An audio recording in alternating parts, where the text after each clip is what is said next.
Ngiyanicela izitulo akizezethu. Simbolekele zona.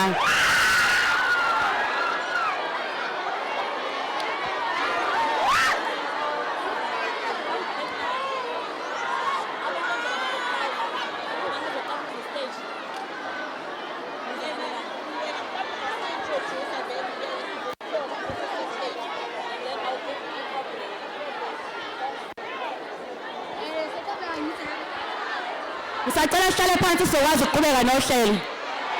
Abakwazi ukusukuma nonkani sinetulweni. Balinde nina ukuthi nihlale phansi nicooperate. Sisacela sehlisa umoya sihlale phansi singabulali izitulo. Asihlaleni phansi bazosukuma beze ngaphambili.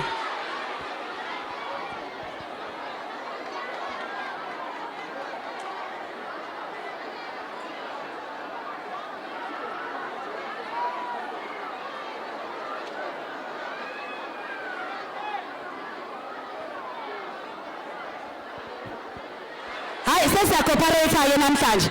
Ake ngithi lolusuku olukhulu senzi omnandi. Ngicela besondele stage unonkanyiso. Iteam yozalo ngisacela ize stage.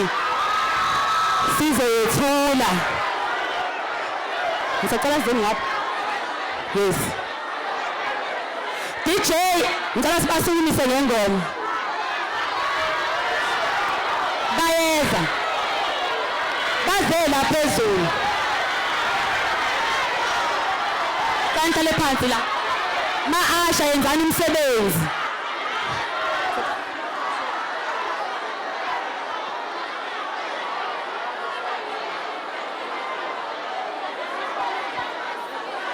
Abamile abahlale phansi. Bazoma la ngizobabona bonke bazobe bemela. DJ ngicela ungilungisele ingoma yokusukumisa. Hayibo, hayibo, hayibo, hayibo. Waza Ntomoshi. Yebo. Yebo. Wosh. Hayibo, hayibo, hayibo, hayibo.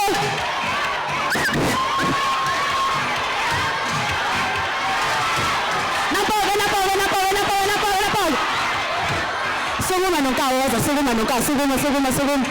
Ayaya Ntomusha ayaya. Hayibo. Hayibo.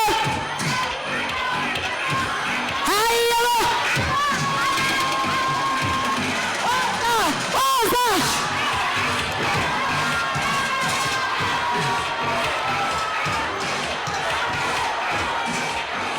Nonkawo sukuma.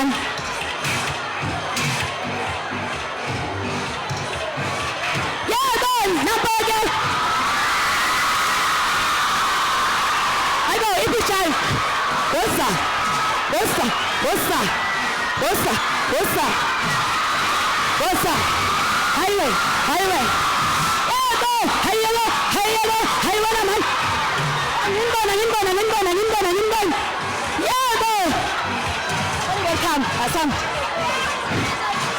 Agas. Oh. Say. Picture.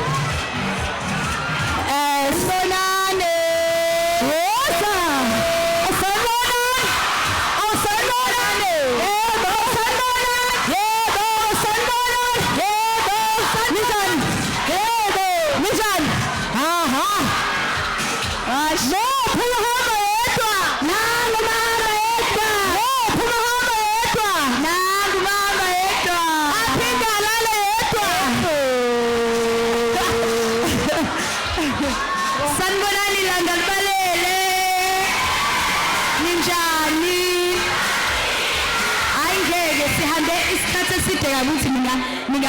Angikwazi ukuthula kanje. Let's drive siyadrive. Sanibonani. Yebo.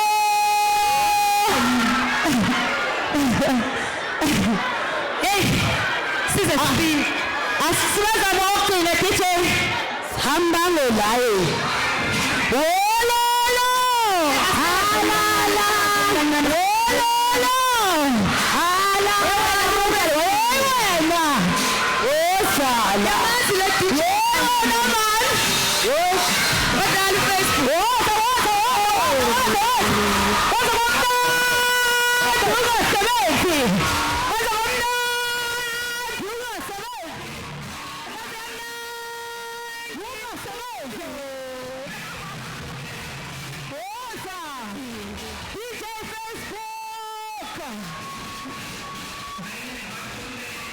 Thank you, Facebook. Liyashisa igazi. Ngimthanda lapho.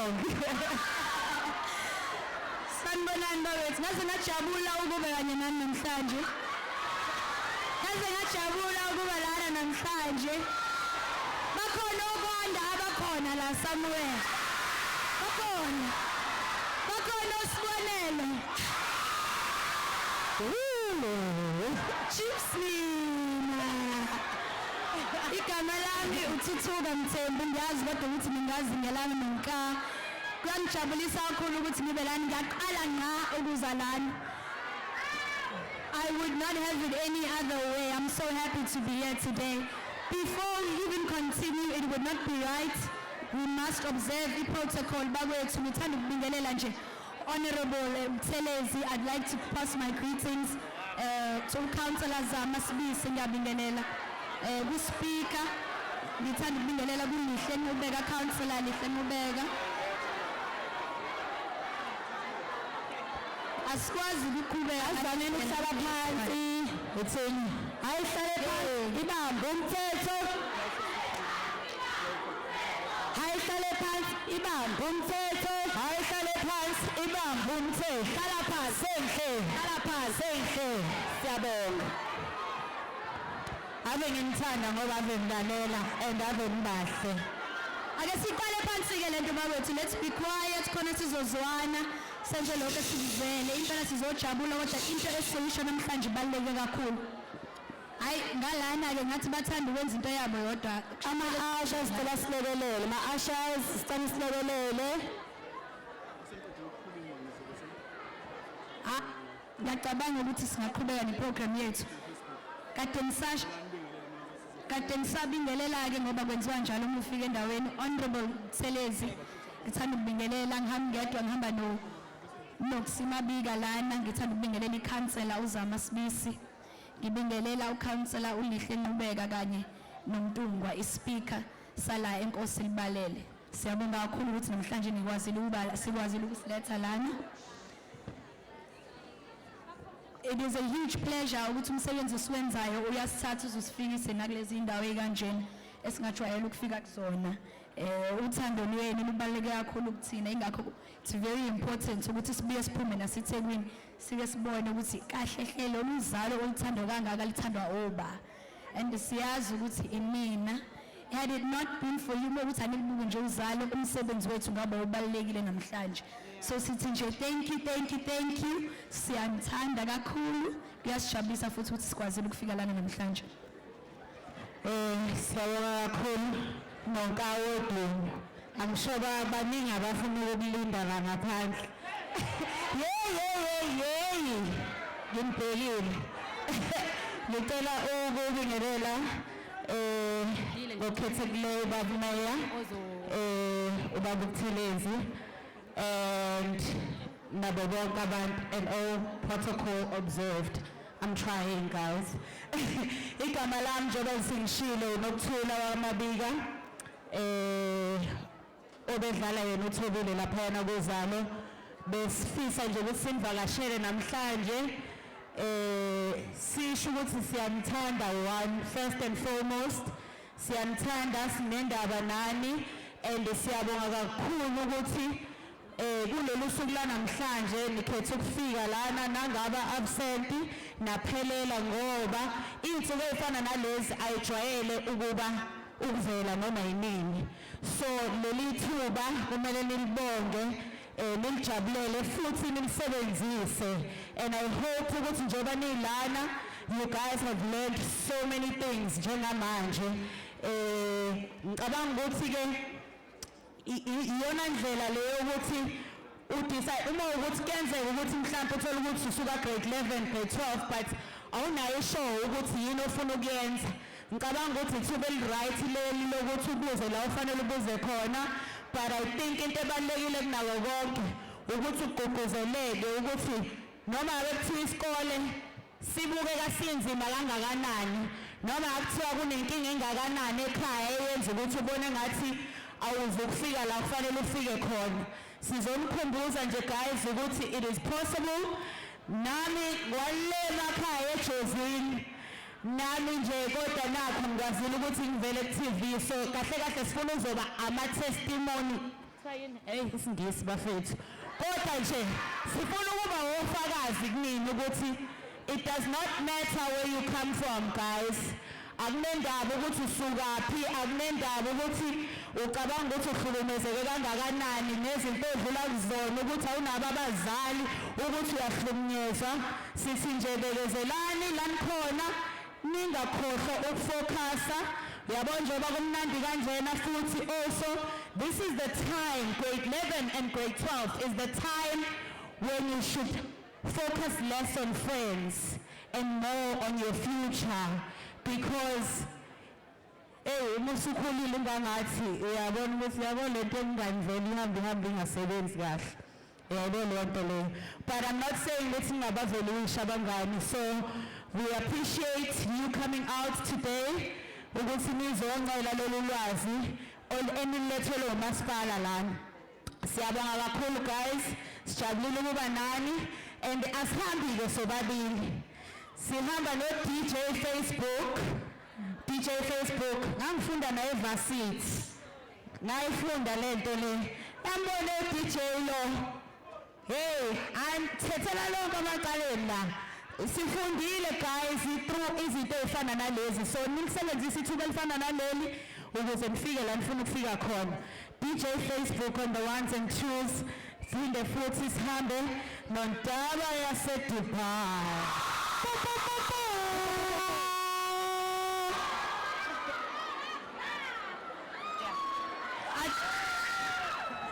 I think before nje siqede lana kubalekile kakhulu ukuthi ngithi I really do believe in the importance of education. It's very important. And the beautiful thing about isikhathi sikusona njengamanje is that ayikho into ongakwazi ukuyifundela. It's very important to have a paper back up. It may be a diploma, a bachelor's degree, but you need to have something that qualifies you as a umuntu. What gives opinion yakho qualification mongena endaweni ukuthi uma ukhulume ngempela lento oyikhulumayo ibe nesisindo ithembeke lento oyishoyo ukuthi uyayazi lento oyikhulumayo. Mina personally on my side I have a Bachelor of Arts in Motion Picture Medium. So as-acting nje as-acting ngoba ingekho enye into esingayenza si-actor because into esifundele futhi into manje esikhokhelwayo sayikhetha. And the thing I'm trying to say ukuthi awukwazi ukungitshela ukuthi lento ofuna ukuyenza wena ayifundeki. Wena ufuna ukuba umthungi, you can't get a qualification that qualifies you ukuthi uthungi. You can't get something ukuthi mawuphethe leli phepha leli uyathembeka uhambile wayifundela lento uyazelaphi khona indawo that backs you up on a tertiary qualification. So it's to say ukuthi yes nowadays lezinto esifuna ukuyifundela zi-unconventional. Akuthina sonke sifuna ukuba udokotela, akuthina sonke sifuna ukuba ama-engineers, khona abafuna ukuthunga, khona abafuna uku-acta, khona abafuna ukwenza music. Ungabi nje yi-rapper ngoba nakho ukwazi ukurekhoda. You need to have iskill ukuthi if you don't have a producer, you yourself, you can produce for yourself. Yeah. For me, for example, angifundela ngi-acting, mina ngafunda i-directing ne-producing. Lawo ma-skills lawa ayangisiza ukuthi if I have to not act kusasa, I can go ngiyosebenza ofisini emsebenzini wami because ngayifundela. So i-qualification gives you options. You are not limited. The one time oba limited is when ungafundile ukwazi ukwenza leyo nto leyo phela. Unfortunately isikhathi sikusona sidinga ukuthi you must be able to diversify ukuthi la ufakwa khona uyakwazi ukusebenza. And a lot of the time you need to have studied leyo nto leyo. So ngempela it's very important ukuthi even if you want to pursue into creatively, you must respect i-craft yakho, ikhono lakho ulihloniphe enough ukuthi you are willing to put in the time and the hours and back it with the education that you need. Ukuze nawe uma ukhuluma uthi we-actor ngoba kusho ba. You understand that? So let's be able to respect amakhono ethu. Siwadedicatele isikhathi neminyaka nama-efforts ukuthi sibe yilabantu esifisa ukuba yibona ngenye ilanga ngoba wonke umuntu ombona la uyifundele lento ayenzayo. Make sense? So one more thing. You must never forget the people that make you. You must never forget abantu abayikhandlayo ngawe bengakwazi. So I hope that this day niyolukhumbula. Ngiyacabanga ukuthi abaningi bengiselawazi nokuvota la endlini. I hope niyolukhumbula. Namhla kumele nikhumbule ukuthi obani abanisiza banifaka eyintweni. Angithi sezwana. Nimehlise kancane TikTok bangani ngiyazi kumnandi but nabazali bethu sebabhizi khona. Nehlise nje kancane lapho nifocus eyintweni ezibalekile. Siphila emhlabeni manje ngiyaxolisa abantu abadala omabhedobedu guys. Akuyona inhlamba. So nikhumbule ikhathi enjengalezi ningayikhohlwa. Nani mase kufanele nibavouchele abantu abakwazi ukuletha into efana naleyo empilweni zenu. Nikhumbule leyo and you must return the favor guys. We love you guys so much, ne? We love you guys so much. But okwamanje ngisacela bandla ukucela imeya yese Alfred Duma ukuthi izosiqhubekela neprogram yethu yanamhlanje.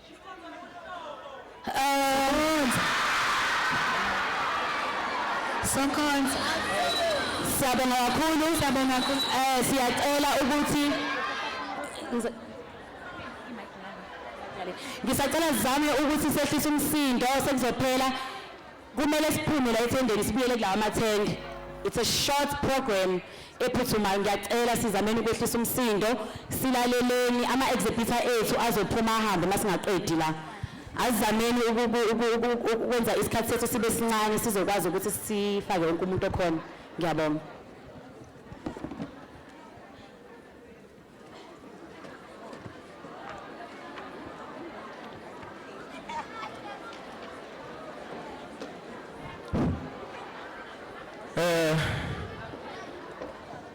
Ngibonga kuwe mphathi ohlelo ngokubingelela. Ngikhuleke enkosini yakwaButhelezi Shenge.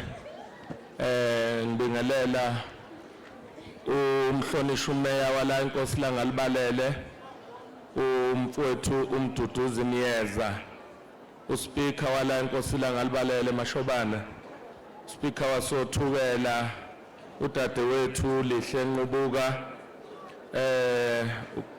ukhansela uZuma esihamba naye oyikhansela lase Alfred Duma Sholozi. Nibuya nikhohle ukuthi lapho uthukela niye nje ngo-60% nabase Alfred Duma. Ngiyakubingelela Msholozi.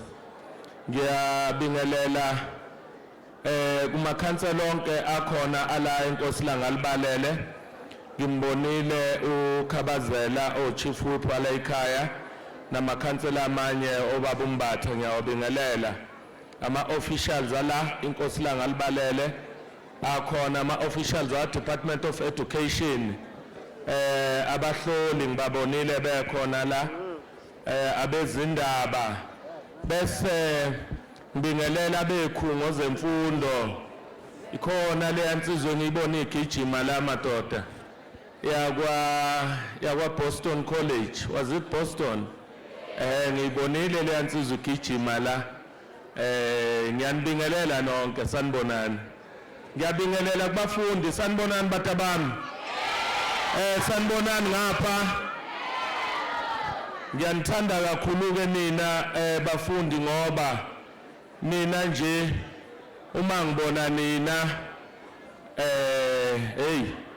angifuni ukudlulela kulokho esekuthi angikusho ngoba sengizobheda. Kodwa ngifuna ukunitshela nje okukodwa ngakenzi lokho engizokwenza la. Uyabona ke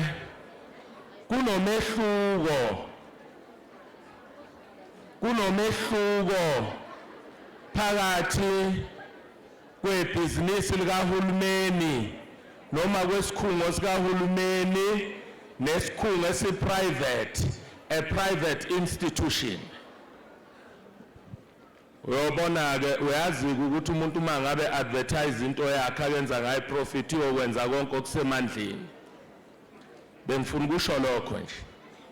Ngizothi la kini ngizonethulela la umholi okhona phakathi kwethu ngizomethula ngalamagama engifisa ukuwasho kini.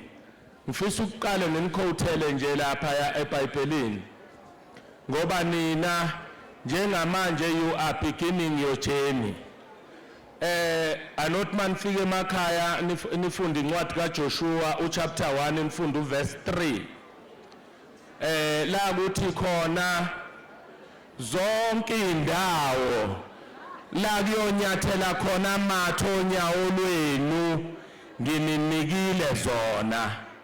Lento isho ukuthi uma ngabe okwakhulunywa nabo babefuna uku-own indawo e-100 meters kwakufuneka bawalke a distance e-100 meters. Ofuna uku-owna u-1 kilometer uzowalka u-1 kilometer. Lento ithi kini ofuna ukuba yikho wena kusasa will be equals to the effort that you'll be putting ukuze wena ube yilokho ofuna ukuba yikho. Uma uzofaka amandla amancane uzoba okuncane, uma uzofaka amandla amakhulu uzoba okukhulu. Asikho ke isikhathi sokuqala esidlula lesi. It all begins now. Uma ke wakhohlwa ke wathi wena usazoqala ayi uzobe usunenkinga ke, inkinga yakho leyo.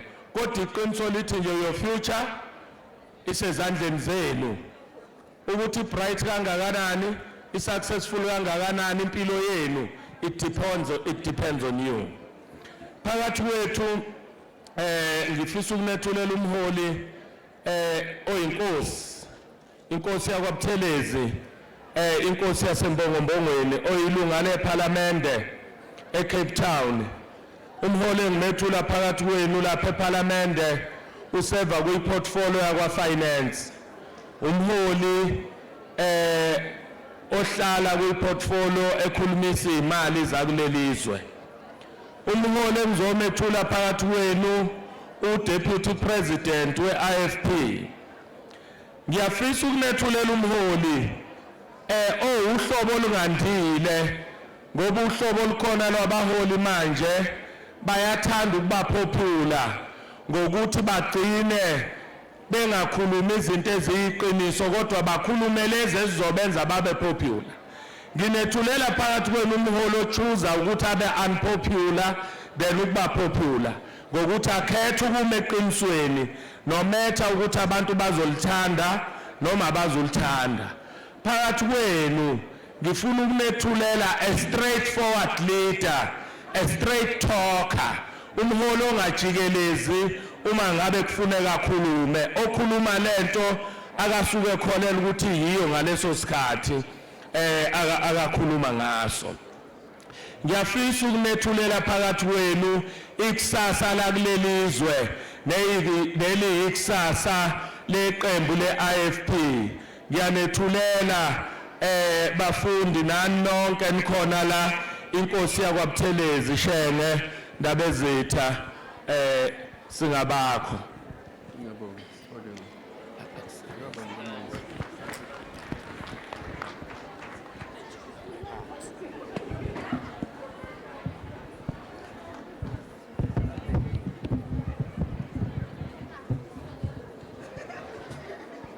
Sanibonani. Sanibona.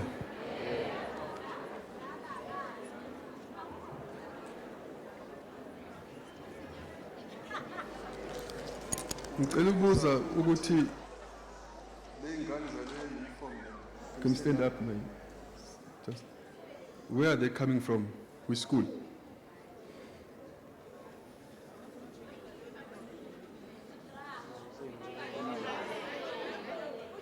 Bamba no Digi. Mapalolini. Okay. Who is their teacher? Okay. I wanted to give them a prize. You know, I've been sitting here looking this side and this side. They've been seated here constantly. None of them was opening their mouths. That's why I was interested in you.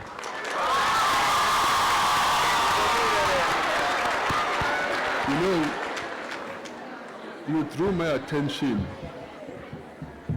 And I'm tempted, Mr. Mayor, to say something that I shouldn't be saying here. I like people who are disciplined. I'm tempted to adopt them, just this class, and take care of them for the rest of the year, so that we will discuss that.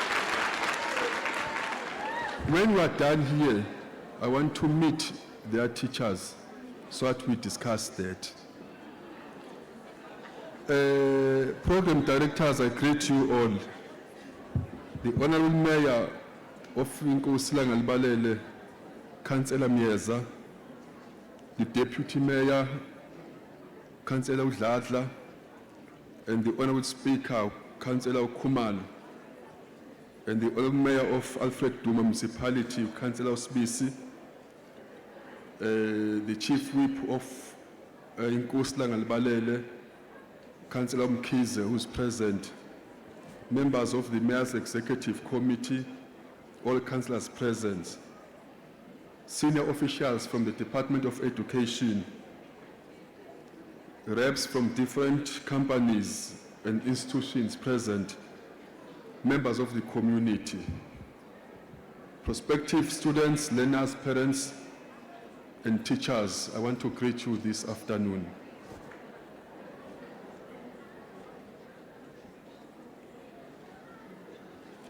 You know, there's something that was said by the two ladies who are coming from Uzalo. I want to start there. Firstly, they said focus less on anything else, but more on your future. They also said that noma yini ofuna ukuyenza, you can't say ayifundeleki, except if you want to be a para. Then that's the only thing that you don't need any form of education to be a thug. Lastly, they asked you as future voters that never forget your mayor. When that time comes, never forget your mayor. I wish I can share with you my story, but I won't waste much time because I can see that most of you are tired of listening to speeches. You are agreeing. I can see that, so I won't be long here. But if you can bear with me for a moment, because I want to tell you something. I'm not just a politician. I'm not just a politician. I went through some form of discipline, and I want to explain it here. The IFP invited me to come and serve in this capacity. The IFP didn't pick Umzamo from the street. I was coming from somewhere. When I was at school, I had friends. All of my friends were so much into music. Alikho iculo ababengalazi nomculo ababengamazi. Mina ngangazi noyedwa umculo, ngingazi nelodwa iculo because ayekho ngisho iradio ekhaya. Umatric ngawufunda inyanga eziwu2 and we had a very serious problem ekhaya. My parent has to take me away for hiding. When I was in the car, I remembered one thing, that I didn't have my books with. When ngicela umama ukuthi ngehle ngiyothatha incwadi, wangibuza ngizozenzani because we were rushing. We had only 2 months into our year. I went to collect my books. Wherever I was in hiding, I was studying on my own without a teacher. And I was able to get a bachelor in matric without a teacher. What does this mean? I'll come to that when I'm addressing you. All my friends who knew anything about music, I didn't know anything, angithi mina. But ngaqinisa nje lokho engikwazi kangcono. namhlanje I can tell you, ma uhlangana nabo, uyafisa ukubahawukela khabazela, ukubapha nje u10 rand mayor. Ngaleso sikhathi, uma ngifuna ukwazi umculo, awukho engeke ngiwuthenge. I can be anything abafuna ukuba yiyo, but they can't be what I am. Ngifuna ukuthi bantu abami, this is not a joke. This is not a joke. Those who are talking back to teachers, ask me where they are today. Those who are fools, total idiots, too much respecting, who are allowed to be bullied, go and check where they are today. Allow me, therefore, to extend my gratitude to the mayor for affording me this opportunity to address you all on this very special occasion of Inkosi Langalibalele Municipality Youth Career Expo 2022. I'm certain that you would rather be wandering around, table hopping from one window of opportunity to the other as you go from stall to stall listening to what the institutions and companies has to offer you. I respect the youthful spirit, and I know that you will leave here later more enriched by different messages that we are conveying to you. As a parent myself of 4, 2 are adolescents, and my eldest daughter on the cusp of adulthood, I know very well what you are feeling, and I can relate to what your parents are going through. Today, in fact, marks a new beginning of you, a start to the journey you are yet to embark on. I therefore say to all of you, think carefully of what is that you want to do in your early adult life. Such an opportunity to make these all-important decisions only comes once in a lifetime, where the choice you will make and the decision you will have to follow through with can forever make a profound impact on who you are and what you become in the future. I sometimes, in reflecting on the speeches I give before young people of this country, wish that my generation had it better. Where I come from and where I grew up, we never had our local municipalities caring a damn to organize events like this. We had to fight on our own to have access to such opportunities. Once again, thank you, Your Worship, the Mayor, Mr. Mieza, and your leadership, who are my fellow comrades in the IFP. We never had these things you have at your disposal. We didn't know cell phones, we didn't require data, let alone the 5G internet speed. The only computer we knew at the school was used to learn how to type on a keyboard. Robotics was a thing only from people from the Far East who were busy creating it. We even stuck through Industrial Revolution, yet today we are told that the world has entered into the 4th Industrial Revolution, an era defined by the absolute use of internet. Many call it the era of internet things. We never knew at the time that technologies will become something global and that phenomenal advances in the field of IT will be made across all job markets. From innovation in healthcare science, telecommunication, finance and banking, for example, to new industries focused on internet security. These jobs and sectors of economy were unheard of. Think about it. Take a moment and reflect. We never knew that social media and marketing would be a thing. No Facebook, WhatsApps, Instagram, Twitters of this world, which has consumed our time.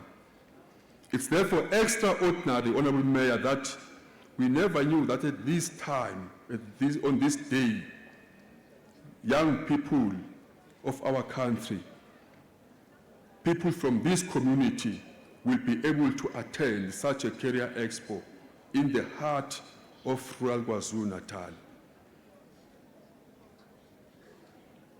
What does this mean? this means one thing to you, that opportunities for our rural children has finally arrived. What I'm saying to you is that the sheer exposure to these new and interesting fields of work will have a profound impact on your life. To you parents, I say, allow yourselves to learn from your children, especially when it comes to these foreign types of jobs where we knew nothing about. For example, Honorable Mayor, I asked my son, he's 13 years, it was 3 years back, what do you want to do when you grow up? Then he said, I want to be a pilot.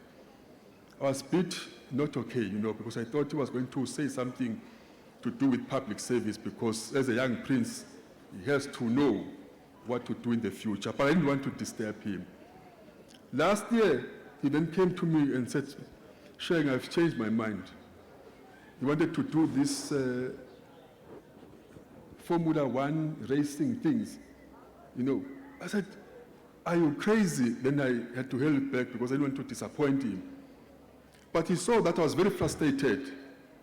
He said, no, Sheng, that's not about cars. It's engineering. Then he started to lecture me how much of engineering goes behind the actual cars running as we see them. That is why I'm saying to the parents, sometimes your kid may be interested in something that you have never heard. Who of us thought that being an influencer can make you earn a living? You see people walking around taking selfies and you become so annoyed. Then they tell you, you've got so many followers, we are influencing. They're making money out of that. So I'm trying to say the mayor has opened doors for opportunities in this municipality. So learners, students and prospective change makers of our society, I wish to reiterate to you the principle of grabbing hold of opportunities and changing life for the next generations for better. It goes without saying that not all of us need to learn or pursue a career whereby now you have to know how to code or be aware of the fantastic new thing or gadget that is out there. It's not all of us. But some of us, I hope and trust, will go into the service sector of serving the communities and lifting up the communities they are coming from. Therefore, we still continuously need those critical skills such as artisan and skilled labor in plumbing, electrical work, and construction. Let us be reminded to remain mindful while we try and pursue the career that will shape our future. We must once again pause and reflect. You must pause to apply your mind as to how exactly you want to execute your sound action plan. I'm a firm believer in allowing young people to dream and to envisage themselves in the role and the lives they wish to pursue. As young people, you must see yourself doing jobs, taking care of your families, working for the communities that raised you. It brings me to the rather famous but simple and effective quote, which reads, if you can dream it, you can do it. This was said by Mr. Disney, the maker of many of the fairy tale movies that we are watching. I hope you will take this message to you as you embark on this new phase in your life. It's exciting for you, and you must be excited. But for us, the oldies, it's rather nostalgic a bit. As I draw to the conclusion, I say once more, go slowly into making this decision for your future. Make sure that you allow yourself enough time to weigh the cons and pros of various routes or pathways that you are about to choose. Once you make that decision, go forth 110% with full of energy to make that career your destination that you'll be proud of in the future.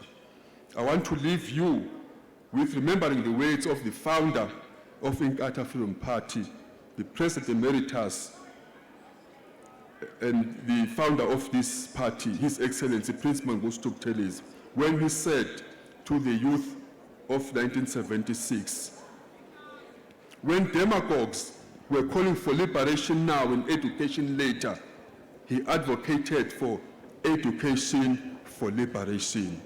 This quote still remains very true and relevant, that only through education, hard work, determination, one can truly be liberated.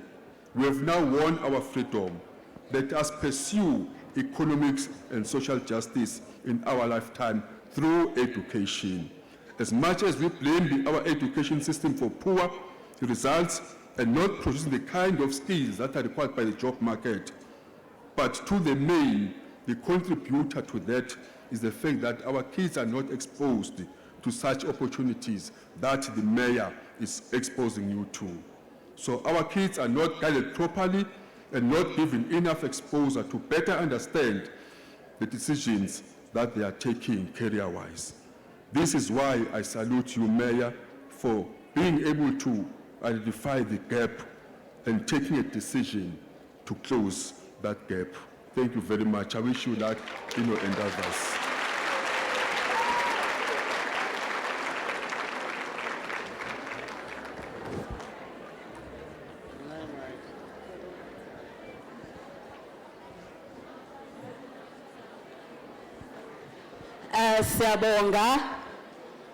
Siyabonga sizothatha i-mic sibuyisele kumphathi wohlelo.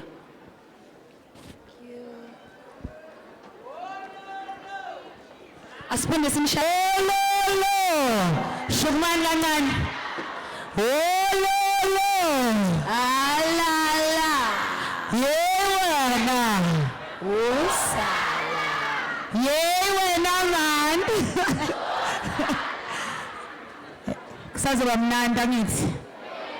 Masiqeda ukufunda siya enjoya kahle responsibly.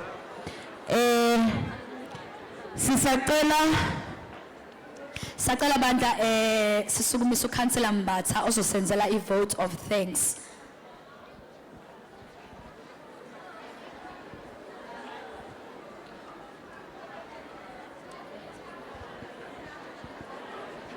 Nisha izandla umuntu omdala mesukuma, mehlala phansi. Siyabonga.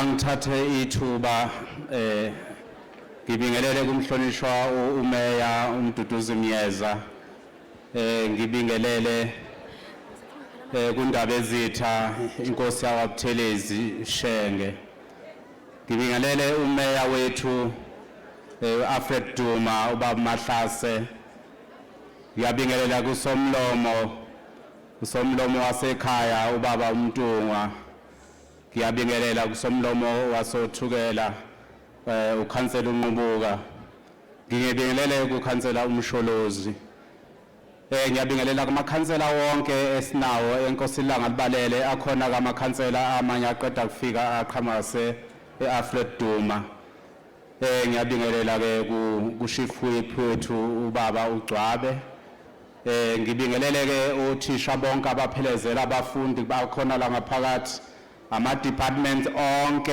esinawo abafundi abakhona sanibona nini owami umsebenzi mncane umuntu ufisa ukudlulisa okukhulu ukubonga umuntu uzoqala nje ebonge umsebenzi emihle esiyenzele umeya wethu waseNkosi Langalibalele uMduduzi Mnyeza la ethi mayehleli ebuka umkhandlo onke akawuholayo ebuke inhlaka zonke kodwa engabakhohlwa abantu abasha ikakhulukazi abafundi abasafuna ikusasa labo siyabonga kumhlonishwa umeya umuntu ufisa uphinde ke ebongeke kumhlonishwa ubaba uShenge othe ebuka Inkosi Langalibalele ngesicelo akacelwe sona ezolekelela ngaphakathi naye edluliswa amazwi kubantu abasha wakhetha ukushiya konke wazosupporta siyabonga kakhulu bona bonke abaholi abanathi kuzosupporta sibonge kubafundi abathe nabo basondela bazocosha ulwazi okuzobalekelela umuntu uyathemba ukuthi ke ukuhlala kwabo phansi bebe nezizotha bakhombisa ukulalela bazwile bazothi masebesemakhaya bekusebenzise lokho abakucoshela nema department onke inhlaka zonke ezahlukene zemfundo bakwazile ukucosha ukuthi kuphi labafuna beye khona mabefuna ukwakha ikusasa labo umuntu ke engakhohlwa ke ukubonga kubadlali abas-actela kuzalo umuntu uthokoza kakhulu ukubabona bephakathi kwethu mhlambe umuntu ke ngendlela akajabule ngayo ukubona aba-actor uzalo sigcina sibabona ku-TV namhlanje siyinkosi Langalibalele sibazi face to face sibonga kakhulu umuntu ujabule kakhulu angazi ukuthi singabonga kanjani ke kuyakhuthaza ke nakubantu abasha indlela abakhulume ngayo bakhombisile ukuthi ayikho into ongeke uyenze uma uyifisa futhi ke kubaluleke kakhulu ukuthi ke kube namaphepha ozoba nawo njengoba nifunda abantu fundani akukho engeke nikwazi ukwenza futhi nini ke ithuba lokuthi mawuphunyuka yilokhu cosha okunye ukuze impilo ibe kahle singaphili ke impilo engajwayelekile sibe nethuba lokulungiselela ngekusasa umuntu ke uyafisa ke ukubonga kakhulu wonke umuntu olangaphakathi ama-marshal abelekelela umuntu uthokoze kakhulu ukwenza ke umcimbi wethu ube sesimeni esihle sengathi ke mabe sesiphuma sesikhululeka siyamakhaya inkosi ingaba nani imgcine nivikeleke nasengozini ezingasho sibe khona endleleni umuntu sengathi ke nonke manje emakhaya inkosi ibe nani inihole njalo umuntu ke uthokoza kakhulu mphathi wohlelo sibonge kakhulu ukusiphathela kwakho uhlelo kwaze wafika la sikhona sicela ke ukuthatha wonke kumsebenzi manje subuyisela ngakuwona siyabonga kakhulu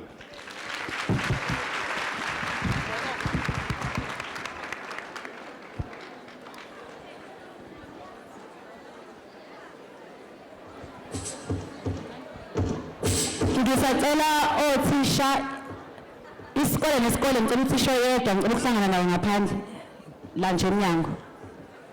Thank you. Before Noka akhulume, I would like to extend my apology to His Worship, the Honorable Mayor, for mixing up the surnames Nagu, Honorable Vice President. I apologize. We have now come to the end of the program here too. However, it would not be right if before Sikete we expressed gratitude to everyone who has made this day possible. So I think njengabafundi asukumeni sishayele izandla asukumeni khona sizokwazi ukubonga kahle sishaye izandla kona wonke umuntu okwazile ukuthi usuka namhlanje